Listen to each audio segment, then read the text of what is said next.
ಓಂ ಯಂ ಬ್ರಹ್ಮಾ ವರುಣೇಂದ್ರರುದ್ರಮರುತಃ ಸ್ತುನ್ವಂತಿ ದಿವ್ಯೈಸ್ತವೈಃ ವೇದೈಃ ಸಾಂಗಪದಕ್ರಮೋಪನಿಷದೈಃ ಗಾಯಂತಿ ಯಂ ಸಾಮಗಾಃ ಧ್ಯಾನಾವಸ್ಥಿತತದ್ಗತೇನ ಮನಸಾ ಪಶ್ಯಂತಿ ಯಂ ಯೋಗಿನಃ ಯಸ್ಯಾಂತಂ ನ ವಿದುಃ ಸುರಾಸುರಗಣಾಃ ದೇವಾಯ ತಸ್ಮೈ ನಮಃ ದೇವಾಯ ತಸ್ಮೈ ನಮಃ. ಮಾಂಡುಕ್ಯ ಉಪನಿಷತ್ತು ಓಂ ಇತ್ಯೇತಕ್ಷರಮಿದಂ ಸರ್ವಂ ತಸ್ಯ ಉಪವ್ಯಾಖ್ಯಾನಂ ಭೂತಂ ಭವತ್ ಭವಿಷ್ಯದಿತಿ ಸರ್ವಂ ಓಂಕಾರ ಏವ ಯಚ್ಚ ಅನ್ಯತ್ ತ್ರಿಕಾಲಾತೀತಂ ತದಪಿ ಓಂಕಾರ ಏವ. ಓಂ ಇತ್ಯೇತಕ್ಷರವಿದಂ ಇದೆಲ್ಲ ಓಂ ತಸ್ಯ ಎಕ್ಸ್ಟೆನ್ಷನ್ ಎಕ್ಸ್ಪೊಸಿಷನ್ ವಿವರಣೆ.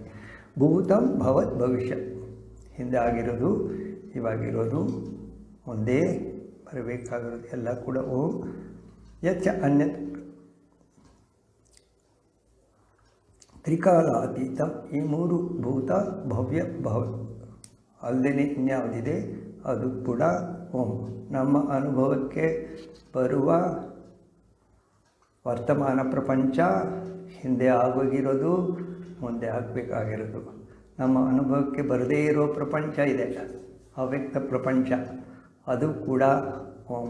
ಅವ್ಯಕ್ತ ಪ್ರಪಂಚ ಎಲ್ಲಿದೆ? ನಿದ್ದೆಯಲ್ಲಿ ಅವ್ಯಕ್ತ ಪ್ರಪಂಚದಲ್ಲಿ ಇದ್ದೇವೆ. ಅಲ್ಲಿ ಕೂಡ ಬೇಕಾದಷ್ಟು ಲೋಕಗಳು ಇದ್ದಾವೆ, ನಮಗೆ ಗೊತ್ತಿಲ್ಲ, ನಮ್ಮ ಅನುಭವಕ್ಕೆ ಗೊತ್ತಿಲ್ಲ.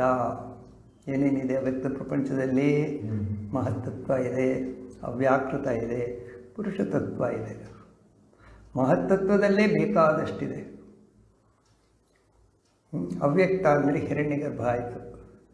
ಸೊ ನಮ್ದು ಏನೇನು ಸರ್ಕಸ್ ನಾವು ಮಾಡ್ತೀವಿ, ದೇವತೆಗಳು ಅಥವಾ ನಾವು ಯಾವ್ಯಾವ ಲೋಕವನ್ನು ಸಂಪಾದನೆ ಮಾಡಿ ಎಷ್ಟು ಪುಣ್ಯ ಸಂಪಾದನೆ ಮಾಡಿ ಎಲ್ಲಿಗೆ ಹೋಗ್ತೀವಿ, ಹೈಯೆಸ್ಟ್ ಅಚೀವ್ಮೆಂಟ್ ಇದ್ದರೂ ಕೂಡ ಅದೆಲ್ಲ ಹಿರಣ್ಯಗರ್ಭದಲ್ಲಿ ಹೋಗಿ ನಿಲ್ತದೆ ಅಷ್ಟೆ. ಅಲ್ಲಿಂದ ವಾಪಸ್ ಯಮಧರ್ಮರಾಯ ಕೂಡ ಹೇಳ್ತಾನೆ, ನಾನು ಮಾಡಿರೋ ಪುಣ್ಯದಿಂದ ನಾನು ಈ ಸ್ಥಿತಿಗೆ ಬಂದಿದ್ದೇನೆ, ನನಗೂ ಕೂಡ ನನ್ನ ಪುಣ್ಯ ಕ್ಷೀಣ ಆದ ಕೂಡಲೇ ನಾನು ಕೂಡ ವಾಪಸ್ಸು ಹೋಗಬೇಕು. ಅರ್ಥ ಆಯ್ತಾ? ಸೊ ಇದು ಹಿರಣ್ಯಗರ್ಭ.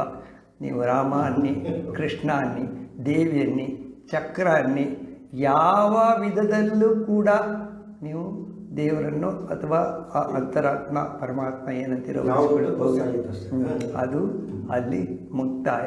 ಅಲ್ಲಿಂದ ಆಚೆ ಹೋಗಲಿಕ್ಕೆ ಆಗಲ್ಲ. ಅಲ್ಲಿಂದ ಆಚೆ ಇರೋದು ಪುರುಷತತ್ವ. ಪುರುಷತತ್ವ ಇಸ್ ದ ಎಂಡ್.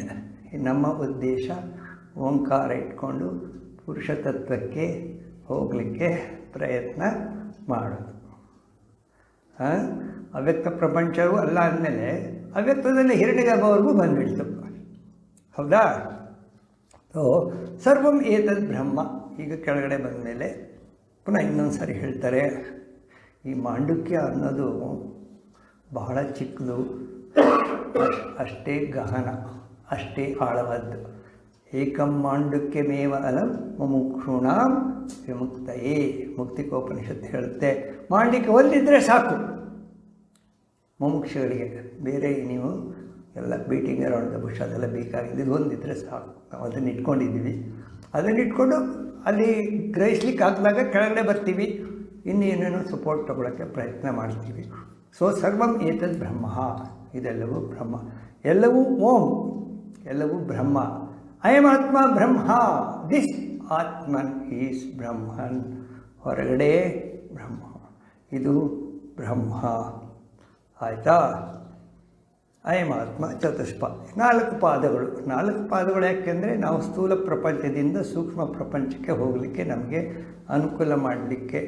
ಈಗ ಪ್ರತಿಯೊಂದು ಉಪನಿಷತ್ತು ಕೂಡ ಒಂದು ಪ್ರಕ್ರಿಯೆ ಇರಬೇಕಾಗುತ್ತೆ. ಪ್ರಕ್ರಿಯೆ ಇಲ್ಲದೋದ್ರೆ ಅದು ಉಪನಿಷತ್ತು ಅನಿಸಲ್ಲ. ಇಲ್ಲಿ ಮಾಂಡಿಕ್ಯದಲ್ಲಿ ಅವಸ್ಥಾತ್ರಯ ಪ್ರಕ್ರಿಯೆ ತಗೊಂಡು ನಾವು ಆತ್ಮತತ್ವವನ್ನು ಪ್ರತಿಪಾದನೆ ಮಾಡಲಿಕ್ಕೆ ಹೋಗೋದು, ಅದನ್ನು ಕಂಡುಹಿಡಲಿಕ್ಕೆ ರೀಟ್ರೇಸಿಂಗ್ ಅವರ್ ಸ್ಟೆಪ್ಸ್,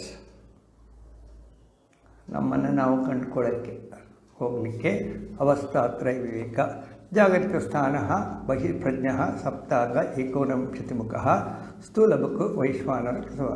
ಸೊ ಎಚ್ಚರ ಸ್ಥಿತಿಯಲ್ಲಿ ಈ ರೀತಿ ವಿವರಣೆ ಏನು? ಬಹಿಷ್ಪ್ರಜ್ಞ, ಹೊರಪ್ರಜ್ಞ, ಸ್ಥೂಲ ಪ್ರಪಂಚ, ಸಪ್ತಾಂಗ 19 ಮುಖಗಳು, 7 ಅಂಗಗಳು, ಸ್ಥೂಲಬುಕ್ ಸ್ಥೂಲಭೋಗಿ, ದೇಹ ಇಂದ್ರಿಯಗಳ ಮೂಲಕ ನಾವು ಪ್ರಪಂಚವನ್ನು ಅನುಭವಿಸ್ತಾ ಇರೋದು ಸ್ಥೂಲಭೋಗಿ. ಸ್ವಪ್ನಸ್ಥಾನದಲ್ಲಿ ನೀವೇನು ದೇಹೇಂದ್ರಿಯಗಳ ಮೂಲಕ ಅನುಭವಿಸ್ತಿದ್ದೀರಿ ಅದರ ಸೂಕ್ಷ್ಮವನ್ನೇ, ಈಗ ನಿಮಗೇನು ಎಚ್ಚರದಲ್ಲಿ ಅನುಭವ ಅದೇ ಸೂಕ್ಷ್ಮದಲ್ಲಿ ನಿಮಗೆ ಅನುಭವ ಆಗುತ್ತೆ. ಬೇರೆಯವ್ರದ್ದು ಅನುಭವ ನಿಮ್ಗೆ ಆಗಲ್ಲ, ನಿಮ್ಮದೇ ನಿಮಗೆ ಆಗುತ್ತೆ. ನಿಮ್ಮ ಅನುಭವನೇ ನಿಮಗೆ ಸೂಕ್ಷ್ಮ ರೂಪದಲ್ಲಿ ಆಗುತ್ತೆ. ಅದು ಕೂಡ ಸಪ್ತಾಂಗ ಏಕೋನವಿಂಶತಿಮುಖ ಪ್ರವಿವಿಕ್ತ ಬುಕ್ ಸೂಕ್ಷ್ಮ ತೈಜಸ, ಅದಕ್ಕೆ ತೈಜಸ ಅಂತಾರೆ. ಸ್ಥಿತಿಯ 2ನೇ ಪಾದ. 3ನೇ ದಿಕ್ಕು ಬಂದಾಗ ಇಲ್ಲಿ ನಮಗೆ ಸ್ವಲ್ಪ ವಿಷಯ ಸಿಗುತ್ತೆ. ನಮಗೆ ಜಾಗೃತ ಸ್ಥಾನದಲ್ಲಿ ನಮಗೆ ಸ್ವಲ್ಪ ಕಂಟ್ರೋಲ್ ಇರುತ್ತೆ, ಸ್ವಪ್ನ ಸ್ಥಾನದಲ್ಲಿ ಕಂಟ್ರೋಲ್ ಇರಲ್ಲ, ಸುಷುಪ್ತಿಯಲ್ಲಿ ಯಾವ ಕಂಟ್ರೋಲು ಇರಲ್ಲ ನಮಗೆ. ಸುಷುಪ್ತಿಯಲ್ಲಿ ಇರುತ್ತಾ? ಸುಷುಪ್ತಿಯಲ್ಲಿ ಏನಿರುತ್ತೆ ನಮಗೆ, ಸ್ವಪ್ನದಲ್ಲೂ ಇರಲ್ಲ. ಸೊ ಜಾಗೃತ ಸ್ಥಾನದಲ್ಲಿ ಮಾತ್ರ ನಮಗೆ ಏನಾದರೂ ಸಾಧನೆಗೆ ಅವಕಾಶ. ಸೊ ಆ ಸುಷುಪ್ತಿಯಲ್ಲಿ ಏನಾಗುತ್ತೆ ಅಂತ ನಾವು ಬೈ ಇನ್ಫರೆನ್ಸ್, ಅನುಮಾನದಿಂದ ಅದನ್ನು ತಿಳ್ಕೊಂಡು ಅದನ್ನು ಇಮ್ಯಾಜಿನ್ ಮಾಡಿಕೊಂಡು ನಮ್ಮ ಸಾಧನೆಯನ್ನು ಆ ಮೂಲಕ ಹೋಗೋದು. ಮೈಸೂರು ಅಲ್ಲಿದೆ, ಇಷ್ಟು ದೂರ ಇದೆ, ಈ ಊರು ಸಿಗುತ್ತೆ, ಈ ಊರು ಸಿಗುತ್ತೆ, ಅದಾದಮೇಲೆ ಮೈಸೂರು ಯಾರಾದರೂ ಹೇಳಿದರೆ ನಿಮ್ಮ ಮನಸ್ಸಲ್ಲಿ ಇದಾದಮೇಲೆ ಅಲ್ಲಿ ಹೋಗಬೇಕು ಅನುಮಾನ. ಹೋದ್ಮೇಲೆ ನೀವು ಗೊತ್ತಾಗುತ್ತೆ, ಸಿಗುತ್ತೆ. ಹಾಗೆಯೇ ನಿದ್ರೆಯಲ್ಲಿ ಕೂಡ ನಮ್ಮ ಋಷಿಮುನಿಗಳು ಅನುಭವಿಸಿ ಈ ಥರ ಎಲ್ಲ ಬರೆದಿಟ್ಟಿದ್ದಾರೆ. ಅದನ್ನು ನಾವು ಅನುಕರಣೆ ಮಾಡ್ಕೊಂಡು ಹೋಗಬೇಕು. ಯತ್ರ ಸುಪ್ತಃ ಅವ್ರು ಹೇಳ್ತಾರೆ, ಋಷಿಗಳ ಅನುಭವ ಇದು. ನ ಕಂಚನ ಕಾಮಂ ಕಾಮಯತೆ, ಅಲ್ಲಿ ಡಿಸೈರ್ ಇರಲ್ಲ. ನ ಕಂಚನ ಸ್ವಪ್ನಂ ಪಶ್ಯತಿ, ಅಲ್ಲಿ ಸ್ವಪ್ನ ಇರುವುದಿಲ್ಲ. ತತ್ ಸುಷುಪ್ತಂ, ಅದು ಸುಷುಪ್ತಿ ಸ್ಥಾನ ಏಕೀಭೂತ ಪ್ರಜ್ಞಾನಘನ. ಏಕೀಭೂತ ಎಲ್ಲರಿಗೂ ಒಂದೇ ಅನುಭವ. ಇದು ಪ್ರಜ್ಞಾನಘನ. ಚೇತಮುಖ ಪ್ರಾಜ್ಞ 3ಯ ಪಾದ. ಪ್ರಾಜ್ಞ ಅಂತಾರೆ, ಅದಕ್ಕೆ ಪ್ರಾಣ ಅಂತಾರೆ 3ನೇ ವ್ಯವಸ್ಥೆ. ಯಾಕೆಂದರೆ ನೀವು ನಿದ್ರೆಯಲ್ಲಿ ಪ್ರಾಣ ಮಾತ್ರ ಆಗಿರ್ತೀರ, ಹೌದಾ? ಪ್ರಾಣ ಮಾತ್ರ. ಎಚ್ಚರದಲ್ಲಿ ನೀವು ಏನಾಗಿರ್ತೀರಿ, ನಿಮಗೆ ಕಾರ್ಯ ಕಾರಣ ಸಂಬಂಧ ಇರುತ್ತೆ, ಲೈಕ್ಸ್ ಆ್ಯಂಡ್ ಡಿಸ್ಲೈಕ್ಸ್ ಆಪ್ರೇಟ್ ಆಗ್ತಾ ಇರುತ್ತೆ. ಎಚ್ಚರದಲ್ಲಿ ಕಾರ್ಯಕಾರಣ ಸಂಬಂಧ ಇರುತ್ತೆ. ಸ್ವಪ್ನದಲ್ಲಿ ಕೂಡ ಕಾರ್ಯಕಾರಣ ಇರುತ್ತೆ. ನಿಮಗೇನೋ ಚಿತ್ರಗಳನ್ನು ನೋಡ್ತೀರಾ, ಅದು ಯಾಕೆ ಚಿತ್ರ ಆಯಿತು ಒಳಗಡೆ, ಅಲ್ಲಿ ಲಾಜಿಕ್ಕು, ಅಲ್ಲೂ ಲಾಜಿಕ್ ಇರುತ್ತೆ ಸ್ವಪ್ನದಲ್ಲಿ. ಸುಷುಪ್ತಿಲೂ ಕಾಲ ಇರಲ್ಲ. ಸುಷುಪ್ತಿಯಲ್ಲಿ ಇಲ್ಲ, ನಾನು ಬರೀ ಕಾರ್ಯಕಾರಣ ಮಾತಾಡ್ತಾ ಇದ್ದೀನಿ. ಕಾರ್ಯಕಾರಣ ಕಾಲಭೂತ ಭವಿಷ್ಯತ್ ವರ್ತಮಾನ ಏನು ನೋಡಿ, ಸ್ವಲ್ಪ ಇಲ್ಲಿ ಕೇಳಿ. ಕಾರ್ಯಕಾರಣ ಎಚ್ಚರದಲ್ಲಿ ಇರುತ್ತೆ. ಕಾರ್ಯಪ್ರಪಂಚ ಕಾರಣ ಪ್ರಪಂಚ ಗೊತ್ತಾ? ಏನು ಕಾರ್ಯಕಾರಣ?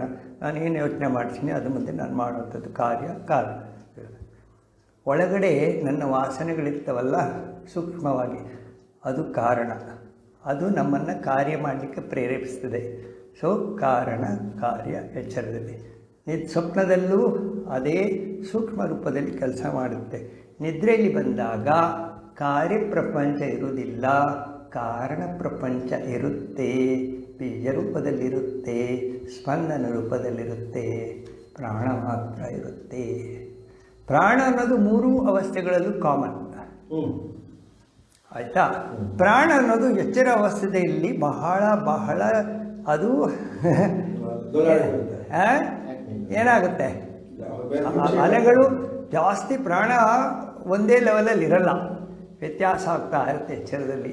ಸ್ವಪ್ನ ಸ್ಥಾನದಲ್ಲಿ ನೀವು ನೋಡಿರ್ತೀರ, ಮಕ್ಕಳು ಮಾಡೋದು ಎಚ್ಚರ ಆಗೋದು, ಅಲ್ಲೂ ಕೂಡ ವ್ಯತ್ಯಾಸ. ಸೊ ಅಲ್ಲೂ ಪ್ರಾಣ ವ್ಯತ್ಯಾಸ ಆಗುತ್ತೆ, ಸ್ವಪ್ನದಲ್ಲೂ ವ್ಯತ್ಯಾಸ ಆಗುತ್ತೆ. ನಿದ್ದೆಯಲ್ಲಿ ಪ್ರಾಣದಲ್ಲಿ ಯಾವ ವ್ಯತ್ಯಾಸವೂ ಇರುವುದಿಲ್ಲ. ಫಿನಾಮಿನಲ್ ಫೋರ್ಸಸ್ ಯಾವ ರೀತಿ ಇದೆ ಅದೇ ರೀತಿ ಅಷ್ಟೇ ನಾರ್ಮಲ್ ಆಗಿ ನಿಮ್ಮಲ್ಲಿ ಬ್ರೀದಿಂಗು ಪ್ರಾಣ ಮಾತ್ರ ಇರುತ್ತೆ. ನಿಮಗಲ್ಲ, ಪ್ರತಿಯೊಂದು ಪ್ರಾಣಿಗೂ ಪ್ರತಿಯೊಂದು ಜೀವಜಂತುಗಳಿಗೂ ಪ್ರಾಣದಲ್ಲಿ, ನಿದ್ರೆಯಲ್ಲಿ ಸುಷುಪ್ತಿಯಲ್ಲಿ ಪ್ರಾಣ ಸಮಾನವಾಗಿರುತ್ತೆ, ಪ್ರಾಣ ಮಾತ್ರ ಆಗಿರ್ತಾರೆ. ಇದಕ್ಕೆ ಪ್ರಜ್ಞಾವಸ್ಥೆ. ಇಲ್ಲಿ ಏನು ಅನುಭವ ಅಂದರೆ ಇಲ್ಲಿ ಆನಂದ ಅಂತ ಹೇಳ್ತಾರೆ. ಯಾಕೆ ಆನಂದ? ನಿದ್ರೆಯಲ್ಲಿ ಪ್ರಾಣ ಮಾತ್ರ ಇರ್ತೀವಿ. ಆನಂದ ಯಾಕೆ? ಆನಂದ ಯಾಕೆ? ಬ್ಲಿಸ್ ಯಾಕೆ? ಯಾಕೆ ಬ್ಲಿಸ್? ಬೇರೆ ಯಾವುದು ಇಲ್ಲದೆ ಇರೋದು ಅದು ಒಂದೇ ಇರುತ್ತೆ. ಬೇರೆ ಯಾವ ಥರದ ಒಂದು ಮನಸ್ಸಲ್ಲಿ ಕೆಲಸ ಮಾಡದೇ ಇರೋದ್ರಿಂದ ಯಾವ ರೀತಿ ಆಲೋಚನೆ ಬರೋದಿಲ್ಲ, ಅದಕ್ಕೆ ಆನಂದವಾಗಿರುತ್ತೆ. ಯಾವ ರೀತಿ ಆಲೋಚನೆ ಬರಲಿಕ್ಕೆ ಅದು ಮೈಂಡೇ ಇರಲ್ವಲ್ಲ, ಮೈಂಡೇ ಕೆಲಸ ಮಾಡೋದು. ಆನಂದ ಆದಾಗ ಆನಂದ ಮತ್ತು ನಿಮ್ಮ ಶರೀರಕ್ಕೆ ಏನು ಪರಿಣಾಮ ಇರುತ್ತೆ? ಈ ಆನಂದ ಅನುಭವ ಬಂದಾಗ ನಿಮ್ಮ ಶರೀರದಲ್ಲಿ ಏನು ಪರಿಣಾಮ ಆಗುತ್ತೆ? ನಮ್ಮ ದೇಹದ್ದು ಒಂಥರ ನಮ್ಮ ಆಯಾಸ ಎಲ್ಲ ಕಮ್ಮಿ ಆಗುತ್ತೆ. ನೀವು ಒಂದು ಹಾರರ್ ಮೂವಿ ನೋಡ್ತಾ ಇದ್ದೀರಾ, ನಿಮ್ಮ ಆನಂದ ಯಾವ ಮಟ್ಟದಲ್ಲಿರುತ್ತೆ, ನಿಮ್ಮ ಉಸಿರು ಯಾವ ಮಟ್ಟದಲ್ಲಿರುತ್ತೆ. ನೀವು ನಿದ್ದೆ ಮಾಡ್ತಿರ್ತೀರಾ, ನಿಮ್ಮ ಉಸಿರು ಯಾವ ಮಟ್ಟದಲ್ಲಿರುತ್ತೆ, ನಿಮ್ಮ ಆನಂದ ಯಾವ ಮಟ್ಟದಲ್ಲಿರುತ್ತೆ. ಹಾರರ್ ಮೂವಿ ನೋಡಿದಾಗ ನಿಮ್ಮ ಉಸಿರು ಬಹಳ ಬಹಳ ಬಹಳ ಜಾಸ್ತಿ ಇರುತ್ತೆ, ಏನು ವ್ಯತ್ಯಾಸಕ್ಕೆ ಒಳಪಡ್ತಾ ಇರ್ತದೆ. ಉದ್ವೇಗ, ಭಯ, ಉದ್ವೇಗ, ಆಂಗ್ಸೈಟಿ ಮತ್ತು ಎಕ್ಸೈಟ್ಮೆಂಟು ಇರುತ್ತೆ ಎಚ್ಚರದಲ್ಲಿ. ಇಲ್ಲಿ ಸ್ವಪ್ನದಲ್ಲಿ ಕೂಡ ಆಂಗ್ಸೈಟಿ ಎಕ್ಸೈಟ್ಮೆಂಟ್ ಇರುತ್ತೆ, ನಿದ್ರೆಯಲ್ಲಿ ಆಂಗ್ಸೈಟಿ ಎಕ್ಸೈಟ್ಮೆಂಟ್ ಇರಲ್ಲ. ಆಂಗ್ಸೈಟಿ ಎಕ್ಸೈಟ್ಮೆಂಟ್ ಇರುವಾಗ ನಿಮ್ಮ ಎನರ್ಜಿ ಖರ್ಚಾಗುತ್ತೆ.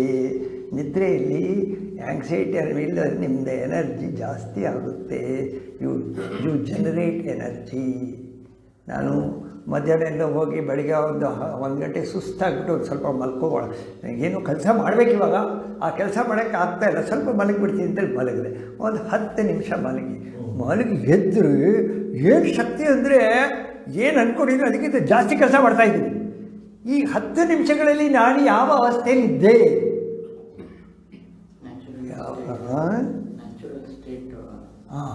ಆ ಬ್ಲಿಸ್ ಸ್ಟೇಟು, ಆ ಆನಂದ ಸ್ಟೇಟು, ಅದು ಎನರ್ಜಿ ಸ್ಟೇಟು, ಅದು ಬ್ರಾಹ್ಮಿಕ್ ಸ್ಟೇಟು, ಏನು ಸದ್ವಸ್ತು. ನೀವು ಸದ್ವಸ್ತುವನ್ನು ಮುಟ್ಟಿರ್ತೀರಾ.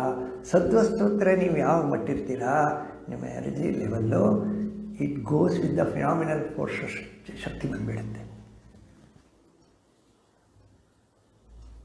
ಕಾರ್ಯಕಾರಣ ಆದಾಗ ಏನಾಗುತ್ತೆ, ಕಾರಣ ಶರೀರ ತನ್ನಲ್ಲಿರೋ ಹಳೆಯದನ್ನೆಲ್ಲ ಬೇರೆಯವ್ರನ್ನ ನೋಡಿ ಅದು ಮಾಡು ಇದು ಮಾಡು ಅದು ಮಾಡು ಪ್ರೇರಣೆ ಕೊಟ್ಟು ಕೊಟ್ಟು ಕೊಟ್ಟು ನಿಮ್ಮನ್ನು ಸುಸ್ತು ಮಾಡಿ ಹಾಕುತ್ತೆ. ಕಾರಣ ಶರೀರದಲ್ಲಿ ಸುಸ್ತು ಮಾಡಿ ಹಾಕುತ್ತೆ. ನಿದ್ದೆಯಲ್ಲಿ ಬಂದಾಗ ಪುನಃ ಅದು ರಿಜುವಿನೇಟ್, ಅದು ಪುನಃ ನಿಮ್ಮನ್ನು ನಾಳೆ ಬೆಳಿಗ್ಗೆ ಏನು ಮಾಡೋದು ಅದನ್ನೇ ಮಾಡೋದು. ನಿದ್ದೆಯಲ್ಲಿ ರೆಸ್ಟ್ ತಗೊಳ್ಳೋದು, ಬೆಳಿಗ್ಗೆ ಅದನ್ನೇ ಮಾಡೋದು, ರೆಸ್ಟ್ ತಗೊಳ್ಳೋದು ಅದನ್ನೇ ಮಾಡೋದು. ರೆಸ್ಟ್ ಏನು ಹೇಳ್ತೀರಾ? ರಿಫ್ರೆಶ್ ಆಗುತ್ತೆ. ಸೊ ಅವಿದ್ಯಾ ಕಾಮ ಕರ್ಮ. ಅವಿದ್ಯೆ ಅಂದರೆ ನಿಮ್ಮದು ಕಾರಣ ಶರೀರ. ಬೆಳಿಗ್ಗೆ ಎದ್ದಾಗ ಕಾಮ ಡಿಸೈರ್, ಆ ಕಾರಣ ಶರೀರ ಡಿಸೈರ್ ಉತ್ಪನ್ನ ಮಾಡುತ್ತೆ. ಆಮೇಲೆ ಕಾಮ ಕರ್ಮ, ಅದಕ್ಕೆ ಕೆಲಸ ಮಾಡ್ತೀರಾ, ಸುಸ್ತಾಗ್ತೀರಾ, ಪುನಃ ಅವಿದ್ಯೆ ಕಾಮ ಕರ್ಮ, ಅವಿದ್ಯೆ ಕಾಮ ಕರ್ಮ, ಸರ್ಕಲ್. ಈ ಸರ್ಕಲಲ್ಲಿ ಸಿಗಾಕೊಳ್ಳುತ್ತೆ. ಇದು ಒಳ್ಳೆಯದಾ? ಇದು ಒಳ್ಳೆಯದಲ್ಲ. ಆಧ್ಯಾತ್ಮಕ್ಕೆ ಬಂದರೆ ಅವಿದ್ಯಾ ಕರ್ಮ ಚಕ್ರದಿಂದ ನಾವು ಆಚೆ ಬರಬೇಕು. ಯಾಕೆಂದರೆ ನಮ್ಮದು ರಿಯಲ್ ನಿಜವಾದ ಸ್ಥಿತಿ blissful state. Eternally we are blissful.